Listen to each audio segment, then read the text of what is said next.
When I appeared in front of tens of thousands of players, I thought it was the best time to overthrow the law enforcement legion, but I didn't expect that Mr.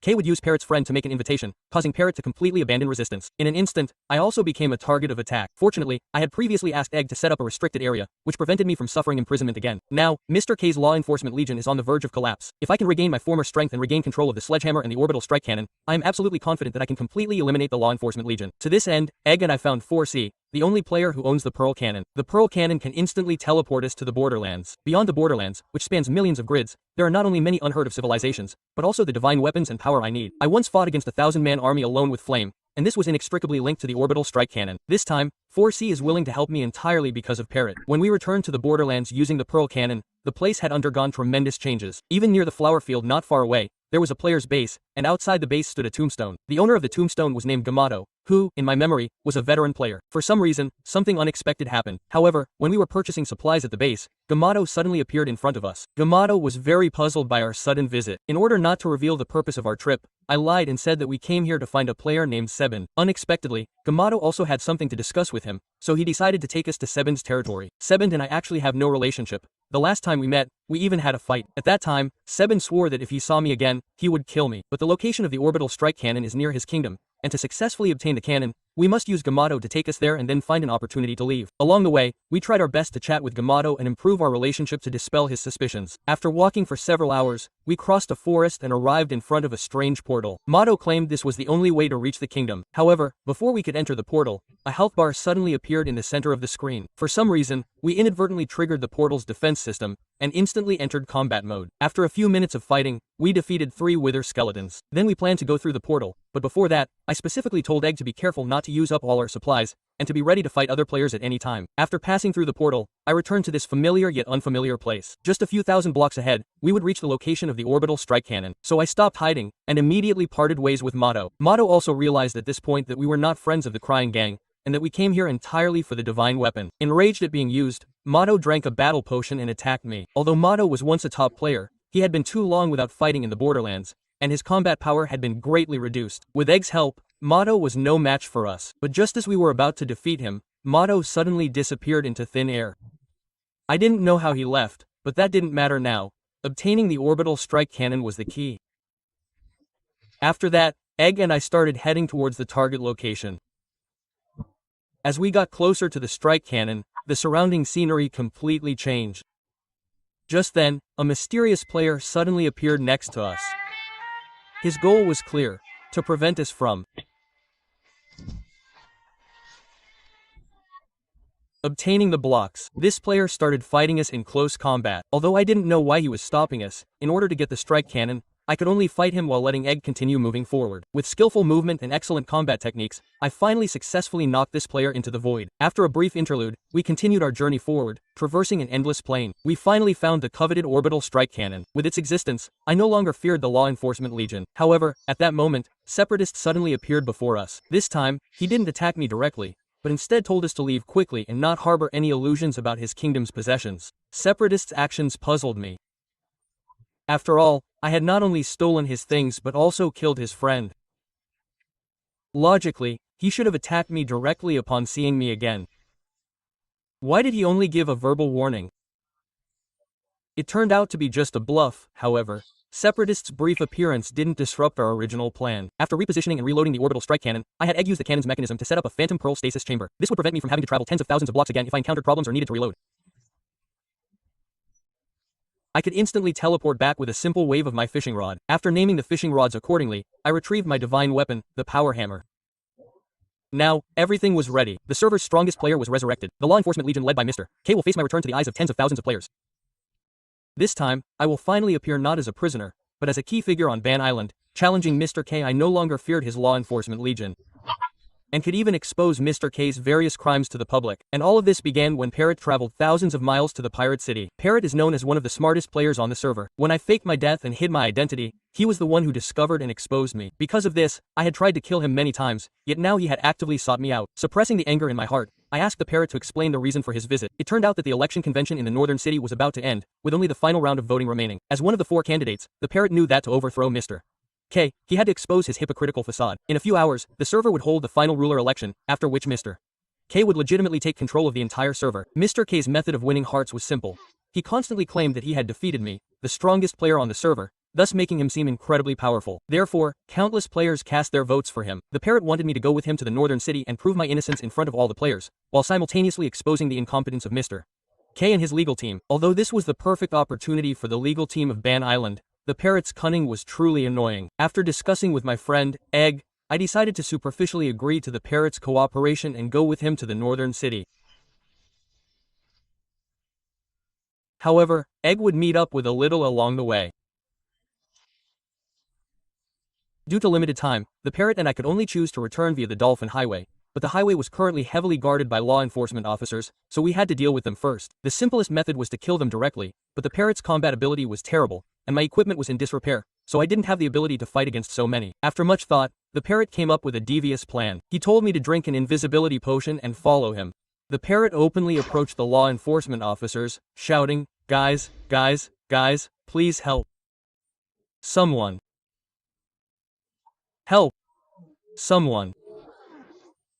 Help." Quote. Hearing that I was nearby, the law enforcement officers immediately rushed out, leaving only one leader's assistant at the base. The parrot, with his silver tongue, used the excuse of capturing me and putting me in jail to successfully trick the leader into leaving. Taking advantage of the fact that all the law enforcement officers had left, we immediately set off for the Dolphin Highway. However, we hadn't gone far before a large group of law enforcement officers appeared. Fortunately, we reacted quickly and hid, thus avoiding being discovered. A small detour disrupted our original plan. Now we weren't too far from the northern outpost city. To avoid encountering other law enforcement officers, we had to return to land and continue our journey. We proceeded with utmost caution, but soon Parrot detected the same situation again.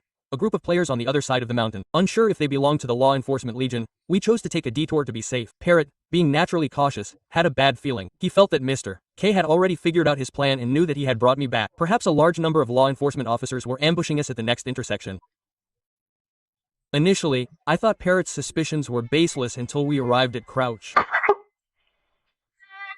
Why am I crouching? I see why I'm crouching. They definitely see us.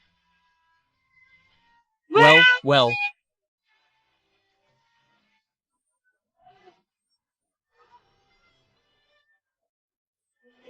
Boys.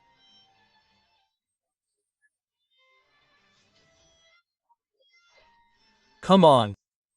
I have to say, Bird's instincts are accurate. Since we've been discovered, I won't hide anymore. I drank a potion and was about to deal with these players, but Parrot stopped me in time. On one hand, we lacked sufficient equipment, and on the other hand, speed was of the essence. Helplessly, we could only choose to escape. However, these players pursued us relentlessly like a pack of hounds until we reached a canyon, where we finally escaped their chase. Afterwards, Parrot took me to his friend's base, because the land wasn't very safe either. Parrot planned to borrow a parrot rod from his friend to travel through the water. With the help of the parrot rod, the journey was indeed much faster. We hadn't been happy for long before we were intercepted again by several law enforcement officers who appeared out of nowhere. Without hesitation, we immediately abandoned the parrot rod and returned to land. As soon as these law enforcement officers discovered our presence, they chased after us immediately. Parrot and I originally planned to escape again, but this time it wasn't as easy as before. These players were well trained. Melee players surrounded us while archers provided ranged support. To temporarily escape the predicament, we could only choose to use blocks to build a tall structure, but we were quickly chased down by the law enforcement officers. At this point, the low durability pickaxe in my hand became our only hope of escape. The clever parrot quickly came up with a plan. I don't know where he got a pig from, but the parrot rode on the pig's back, instructing me to use the glider to fly while constantly pressing F3 to make the glider glide. Using this method, we successfully escaped the law enforcement officers. The parrot's brain is indeed sharp. After traveling a long distance, we finally arrived in the north. However, the danger was not over yet.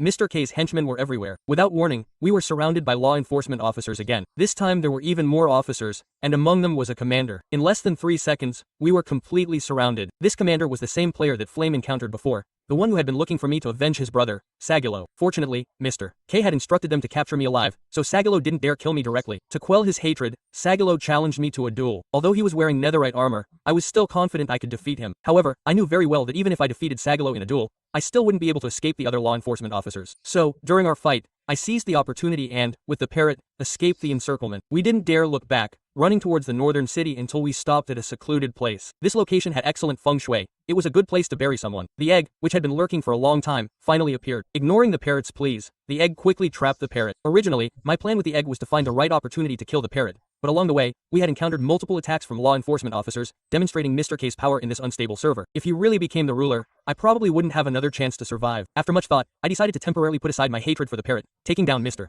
K was the most important thing at the moment. With that decided, we set off again towards the northern city. This time, there were no more incidents, and we successfully arrived at the election assembly site. Due to the sheer number of players, my entire game became incredibly laggy. Surprisingly, Mr. K had already begun his speech. Seeing this, the parrot immediately went on stage and, in front of tens of thousands of players, invited me to the center of the stage. Mr. K was very surprised by my appearance. He seemed to have never imagined that I would dare to return here. My appearance successfully exposed Mr. K's false persona as a virtuous man. The parrot, seizing the opportunity, revealed that he had used 1,000 players as cannon fodder. Mr. K's actions were entirely for his own benefit. The justice he spoke of was non-existent. He had been deceiving everyone from the beginning. After hearing the parrot's words, the players in the audience immediately began to discuss amongst themselves, completely shocked by the truth.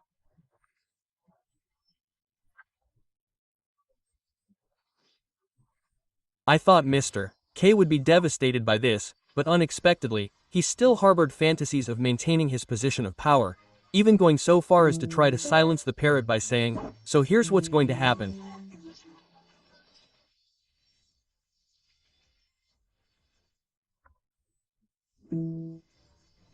If you want to get Theo back, you're going to endorse me." Quote. In the seemingly ordinary base, my brother was hiding a very mysterious organization. This organization, with over 1,000 members, is called the Black Hand. Under the leadership of its leader, a swag, they plunder and pillage throughout the server, committing all sorts of evil deeds, and their methods are extremely bizarre. They maintain invisibility at all times. If a Black Hand member's true identity is accidentally revealed, they will instantly be teleported back to the base and executed on the spot. As the number of Black Hand members increased, they almost monopolized all the resources on the server, causing countless players to resent them. I never thought I would one day provoke them, until they learned that I possessed a server exploit that allowed me to conjure millions of items out of thin air. The Black Hand finally found me. They took me to a simulated prison, where the leader, a swag, forced me to hand over the exploit, saying that only then could I survive safely on this server. I knew that if these exploits fell into the hands of one person, the entire server would be plunged into disaster, and I would also lose my value, and the Black Hand would immediately eliminate me. To successfully obtain the exploit, a swag gave me a few minutes to consider. Originally, I thought he wouldn't attack me during this time, but when I called my friend over to discuss countermeasures, a large group of Black Hand members suddenly appeared. They moved in unison, well-trained, and all concealed their identities, like ghosts haunting us. Me and Meipu were no match for them. We could only try to escape, but we were deep in the prison and couldn't escape directly. After a brief thought, we decided to create a portal to escape. I thought the Black Hand would give up the chase, but they still followed us. Helplessly, we could only continue running, digging for a long distance before we temporarily escaped the danger. However, before we could catch our breath, a mysterious player suddenly appeared before us. This player, named Midnight, witnessed the entire process of us being chased by the Black Hand. He was very curious about the feud between us. Because it was unclear whether he was an enemy or not, I didn't tell him about the situation. Instead, Midnight proactively asked about the number of Black Hand members and offered to help us fight against the Black Hand. Without giving us time to react, Midnight told us to lead the way to find them. Keep in mind that there were at least 50 Black Hand members, and Meipu didn't even have armor now. How could the three of us possibly defeat them? Midnight seemed very confident, believing that he alone could defeat this group of people. I don't know where Midnight got his confidence from, but we did want to escape from here, and perhaps Midnight could really help us, so we followed him to start searching for the Black Hand. Along the way, I learned from Midnight that he was also a member of the Black Hand in the past. I was very shocked by this. How could he expose his identity? I had personally witnessed a Black Hand member being swallowed by the void for exposing their identity. Midnight, however, had a different explanation. When he joined the Black Hand, it wasn't as cruel and ruthless as it is now, but since Ash took power, the Black Hand has undergone tremendous changes. He set up a confinement chamber in the base. Once a player's identity is exposed, they will be instantly teleported back to the base and executed. Midnight chose to leave before this happened because he didn't want to put his life in someone else's hands. Minut's life had been ruined by the appearance of Asir, so he harbored deep hatred towards the Black Hand organization. We flew in the void for a long time without seeing any sign of the Black Hand's presence, so we had to temporarily give up the search. That's when Mape proposed an idea, that the three of us cooperate to bomb the Black Hand's base, and then find Asir and kill him. Minute was hesitant about Mape's plan. Since leaving the Black Hand, he no longer trusted anyone. Friends were a burden to him.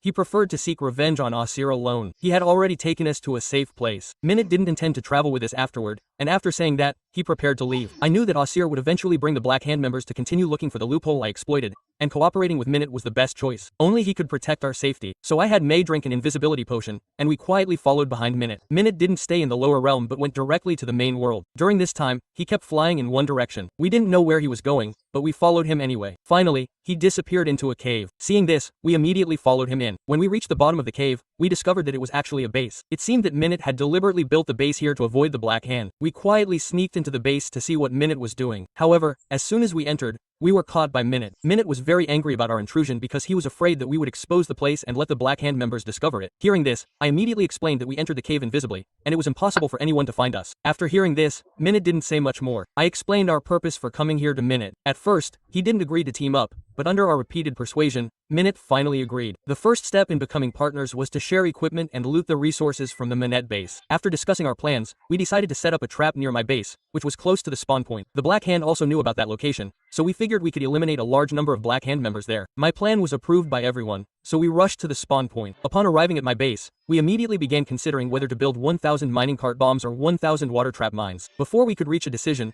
Black Hand members suddenly appeared. However, this time, unlike before, Mipu and I weren't caught off guard. With Minette's help, these few Black Hand members were no match for us. Minette's strength was indeed worthy of challenging the Black Hand.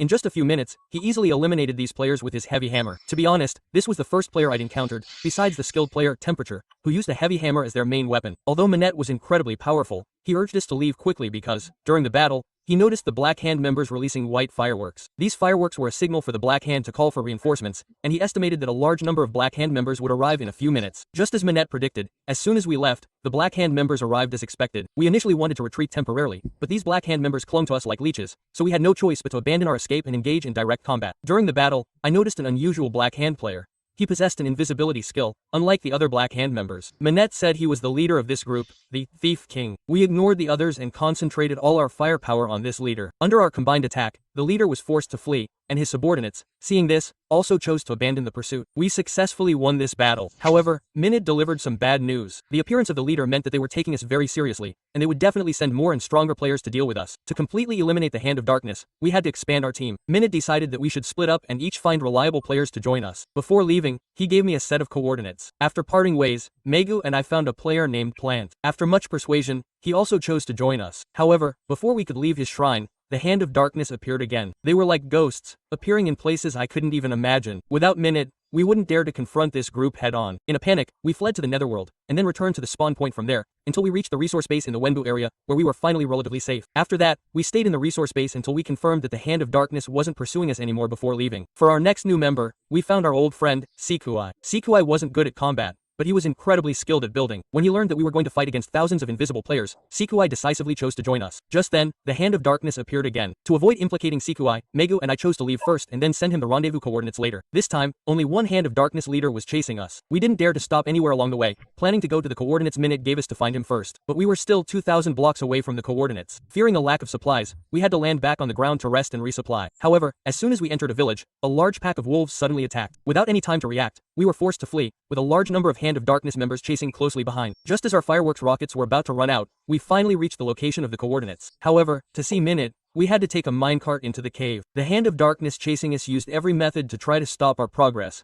but Megu and I exerted all our strength and rushed into the cave. Just then, a wall of obsidian blocked our path, and in an instant, May and I were surrounded by the Black Hand gang. In that critical moment, I told May to take off her equipment, drink an invisibility potion, and disguise herself as one of them. Initially, the Black Hand gang didn't aim to be the strongest on the server.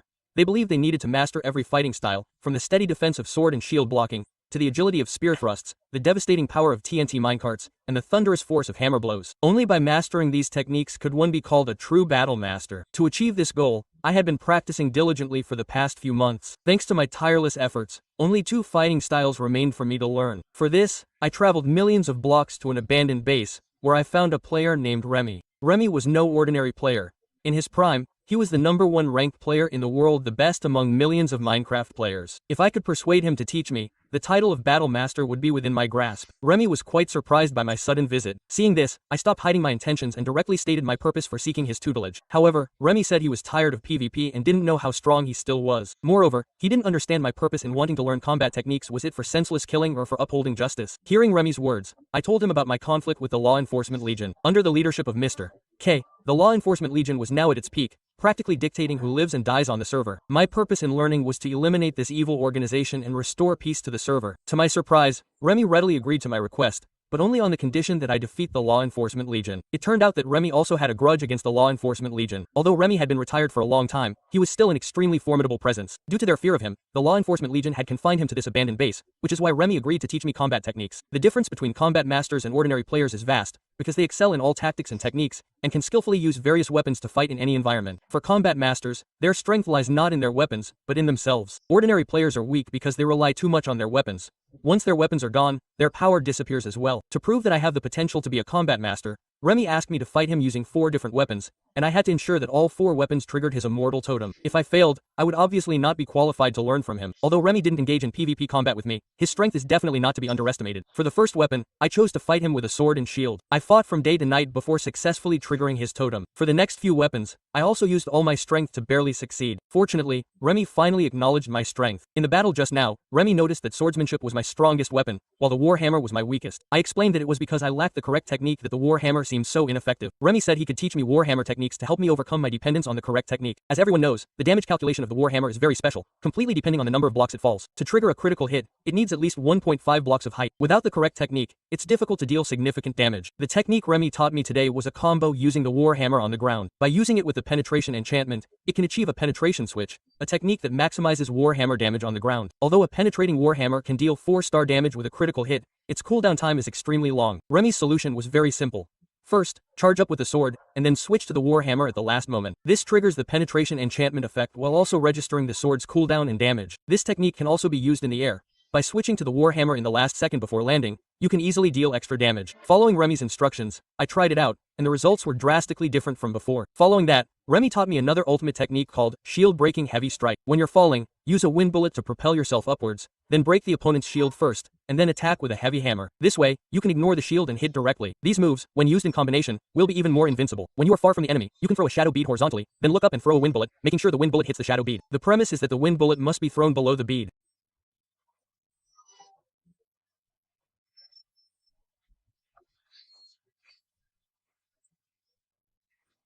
This move allows you to instantly teleport above the enemy's head. Coupled with armor-piercing switching, even without using critical damage, the damage will skyrocket. Under Remy's guidance, my heavy hammer technique improved significantly. Now, on the entire server, counting me, there are probably only 3 people who can master all weapons to the highest level. However, at this moment, Remy interrupted me. He said that all battle masters possess a key skill, and mastering it will instantly double your strength. What Remy was talking about was a mental technique called concentration field, the purpose of which is to allow you to highly concentrate during battle, making your reactions faster. You will no longer be disturbed by any external factors and can clearly see every move of your opponent. This state is a realm exclusive to strong people. Although I haven't spent much time with Remy, I have indeed learned a lot. This is perhaps what people often say, you should follow excellent people.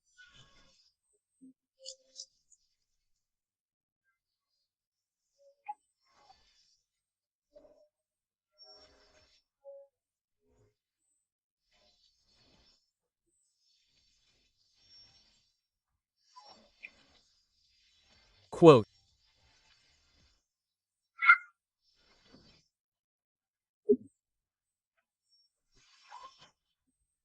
just as I was about to enter the state of concentration, we suddenly heard the voices of other players. Apparently, members of the Law Enforcement Legion had come uninvited. Seeing this, Remy immediately drank an invisibility potion. He wanted to take this opportunity to let me fight with other players and see if I could use these techniques in actual combat. Of course, he wouldn't provide me with any help. After Remy became invisible, I found these players. The leader was named Rag. Originally, they were just patrolling, but they didn't expect to have such an unexpected gain. You see, whoever kills or captures me can collect a hefty bounty from Mr. K facing these scourges of humanity. I naturally wouldn't give them any reason to live. After drinking the potion, I immediately engaged in battle with this group. Now, I'm no longer the weakling who was humiliated by Mr. Pei. In just a few rounds, I eliminated all of these players, leaving only one to flee in panic. After the battle, Remy expressed his approval of my strength, but even so, Remy still refused to call me a battle master. He arranged a final ultimate test for me.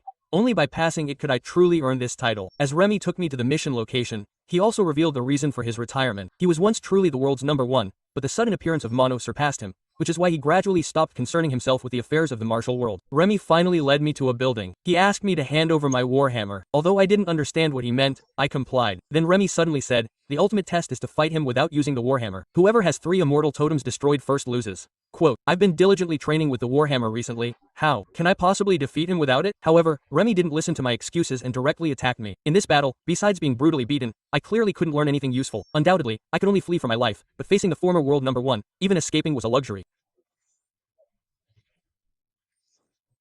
Soon, my first 2 totems were destroyed in quick succession. In desperation, I could only escape into a cave. How is this even fair? What am I supposed to learn from this? You're just like, you just stole my mace. Remy's silence made me start to think. What was the meaning behind his actions? If he really wanted to kill me or steal my equipment, he wouldn't need to go to such great lengths. After much thought, I suddenly remembered what Remy had said. A state of focused concentration is an extreme state of focus, where regardless of your predicament, all distracting thoughts vanish from your mind. Only those who have undergone rigorous training and honed their skills are qualified to enter this state. At that moment, I finally understood the purpose behind the battle Remy had arranged. He wanted to test my ability to react decisively in a critical situation. That's what a true battle master should possess. Calming my mind, I discarded all distracting thoughts and began searching for resources around me to win this battle. After searching around, looking at the bow and arrows and the key in my backpack, I quickly found a way to win the battle. After tidying up, I left the cave. Remy was already outside, and he said, "I decided you could win. You can just, yeah." Well, I expected a little better, but so be it. Quote, the moment Remy jumped down, I immediately used a slow-acting potion and shot it at him. This was the Ice Venom Bomb from the 36 strategies. Under the effects of the slow-acting potion, Remy's movements were like a crippled old man trudging up a mountain. At this moment, I no longer hesitated. Even without a heavy hammer, I was confident I could defeat him.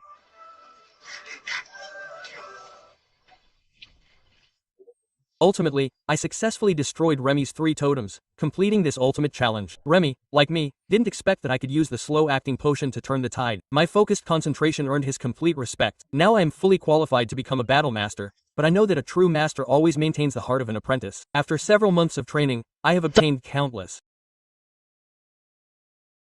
unassuming dried fish, the key to destroying the entire server. From the moment my mother's hands destroyed my home, built with my star power and blood, I swore to make him pay the same price. Now I have placed the tree-shattering orbital strike cannons in every corner around his empire. With a flick of my wrist, the entire empire will be annihilated in an instant. Originally, I thought my plan was flawless, but when I arrived at the Zamu Empire, I discovered that he had already built obsidian ceiling in the sky to defend against bombs. The obsidian covered the entire empire, and it was clear that the orbital strike cannons were useless. Helpless, I could only sneak into the empire to see if I could assassinate Zamu without being killed myself. As soon as I entered the empire, I was discovered by a player named Main, but he didn't do anything, just stood still. I thought he was AFK, but then I clearly heard his voice. To be safe, I trapped him in obsidian. After that, I spent a long time searching in the main city until I finally found Zamu's location. Without hesitation, I immediately launched a surprise attack on him. Zamu, reacting quickly, immediately called his subordinates, and in an instant, I was surrounded by a group of people. This surprise attack was undoubtedly a failure. 2 fists are no match for 4 hands, and I certainly wasn't going to be foolish enough to fight them alone. However, these people weren't pushovers, and under their encirclement, I was still cornered by them using a Spider King. Facing my predicament, Zamu's face was full of mockery. He didn't understand why I was still seeking death after he had already shown mercy and let me go. In his eyes, I was just an insignificant little insect that he could crush at any time. I had heard Zamu's arrogant words several times before,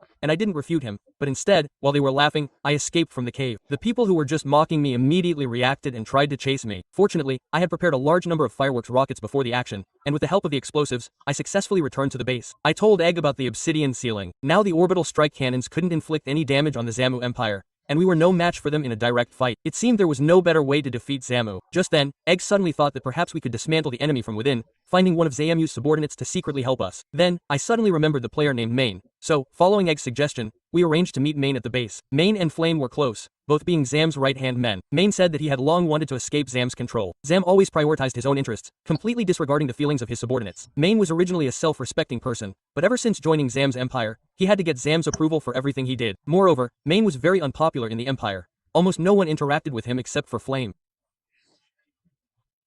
When I imprisoned him in the obsidian cage, everyone else laughed at him, and no one except Flame released him. His honesty in saying, "I'll be honest, I want to kill everybody from the Empire," made us successfully trust him. However, he couldn't reveal his betrayal yet. With Main's Jaru, I gathered all the members for an emergency meeting. This meeting had only one purpose: to discuss the destruction of the Empire. The traitor Main believed that our PvP skills were completely incomparable to the enemies, so he suggested setting a trap to destroy Zam's main guard. So, according to Main's plan, he and I headed to guard Yang's base. Brother Yang was an extremely skilled player, but he always had a peculiar habit. Every time he finished guarding Zam in the Empire, he would return to his own base to live a carefree life. Main's plan was very simple. He would distract Brother Yang, and I would take the opportunity to set traps in his base. According to the plan, we acted separately. Main tried his best to talk to Brother Yang and stall for time, while I sneaked into the base to secretly plant bombs. After the bombs were planted, I immediately fled the scene, and then I quickly exchanged armor with Main. I disguised myself as him, while Main drank an invisibility potion, ready to strike at any moment. I disguised myself as Mian and led Yang to the location where the bomb was placed. Before Yang could react, I activated the bomb. The bomb alone couldn't kill Yang directly, but Mian was behind me, ready to strike at any moment. Knowing this, Yang, who was heavily injured, could only flee in panic. But how could a single person escape the pursuit of the two of us? However, just as we were about to finish him off, Zanmu and his guards suddenly appeared. The battle, which seemed to have a clear outcome, took a sudden turn. Mian's identity was completely exposed, and naturally, the two of us were no match for them. Fortunately, Yang had just used up his immortal totem, and with only his blood remaining, he became our hostage. I threatened Zanmu and the others to leave immediately, otherwise, I would kill Yang and seal him away permanently. Faced with my threat, Zanmu and the others were helpless and could only choose to leave. After they left, I didn't kill Yang, but instead persuaded him to join us and fight against Zanmu, that hypocrite. Yang naturally couldn't agree to join me, someone who had just tried to kill him. Helplessly, I could only make him hand over everything he had, lock him in the dungeon first, and then slowly brainwash him. Mian and I both knew that we would soon face retaliation from the Zanmu Empire. Zanmu would bring his army to flatten our base, and we had to strike first before they could act. While dealing with Yang, I noticed a player named Pengta among Zanmu's guards. He seemed to care a lot about Yang, even wanting to disregard Zanmu's orders to forcefully rescue Yang. We learned from Yang that Pengta was his sworn brother, which was something we could use. Mian and I wrote a message, roughly asking Pengta to set up many traps in the Zanmu Empire. If he obediently followed our instructions, we would release Yang as agreed. We secretly placed the letter in Pengta's room, and as we left, we also set a fire to declare our presence. The next morning, Pengta indeed came to our base. He said that he had set up a large number of traps according to the message, and asked how soon we could release Yang. Upon hearing this, I instructed Penta to remove his armor and weapons and discard everything in his backpack. Out of concern for his friend, Penta immediately handed over all his belongings without hesitation. We then, as agreed, took Penta to the place where Yang was being held. After confirming that Penta had no supplies on him, Min and I forcibly locked him up with Yang. This was all Min's plan. As the kindest player on the server, I would never be so shameless. We had already accomplished a great deal in dismantling the Zomba Empire, but we disagreed on how to handle these two prisoners. Min and I both believed they should be killed, but Egg had a different opinion. Everything I did was to destroy the Zomba Empire, so why harm innocent people? Egg didn't want this server to become a single-player game. After Egg's persuasion, we decided to keep them alive and release them after completely dealing with Zomba. Then I took Min to an underground tunnel, which I had the top builder construct. It led directly to the Zomba Empire's castle. In the message I left for Penta, I instructed him to place the trap at the location of Zomba's throne. When we followed the tunnel to the castle, we indeed saw a player on the throne. Seeing this, we immediately rushed out and activated the trap, but unfortunately, this player was not Zomba. Under our threat, this player removed their equipment and became our new prisoner. However, as soon as we returned to the base with the prisoner, I unexpectedly discovered someone summoning a wither. By the time Min and I reacted, the Zomba Empire players and the wither had already appeared at our base. The scene instantly descended into chaos. I didn't know whether to deal with the players first or the wither. Zomba's actions successfully caught us off guard. They not only devastated our empire but also rescued the 3 captured prisoners. Because the entire Zomba Empire army was deployed, coupled with the presence of fire, we suffered another crushing defeat in this battle. I once again became the target of mockery from Zamu and others. Just like last time, he still didn't take me seriously. After humiliating me again, they finally let me go. Me and Main became 2 mere commanders, but they overlooked a fatal problem. Where did the egg go? During the battle, I had the egg, along with Wither, destroy the obsidian covering the Zamu Empire. Although the egg was eventually captured by them, the advantage was still in my hands. I came to the interior of the empire alone. In the eyes of Zamu and others, I was no longer a threat. While they were distracted, I waved the dried fish in my hand, causing the entire game to lag terribly. I knew that was a premonition of countless TNTs coming. I took the opportunity to retrieve my equipment and rescue the egg. When I got outside, the TNTs fired by the orbital strike cannon were raining down on the Zamu Empire. At this time, the entire empire fell into a deathly silence. They no longer chased me, all admiring this grand fireworks display, of course, not including Zamu. Facing the perpetrator who destroyed his empire, Zamu had only one thought in his mind: to tear me into a million pieces. However, how could he kill me alone? With the end of the TNT explosions, the entire empire became a ruin, and the hatred between me and Zamu finally came to an end. I originally thought that this matter was finally over, but I didn't expect that the clown Pierce suddenly appeared and shouted, "Don't you dare kill the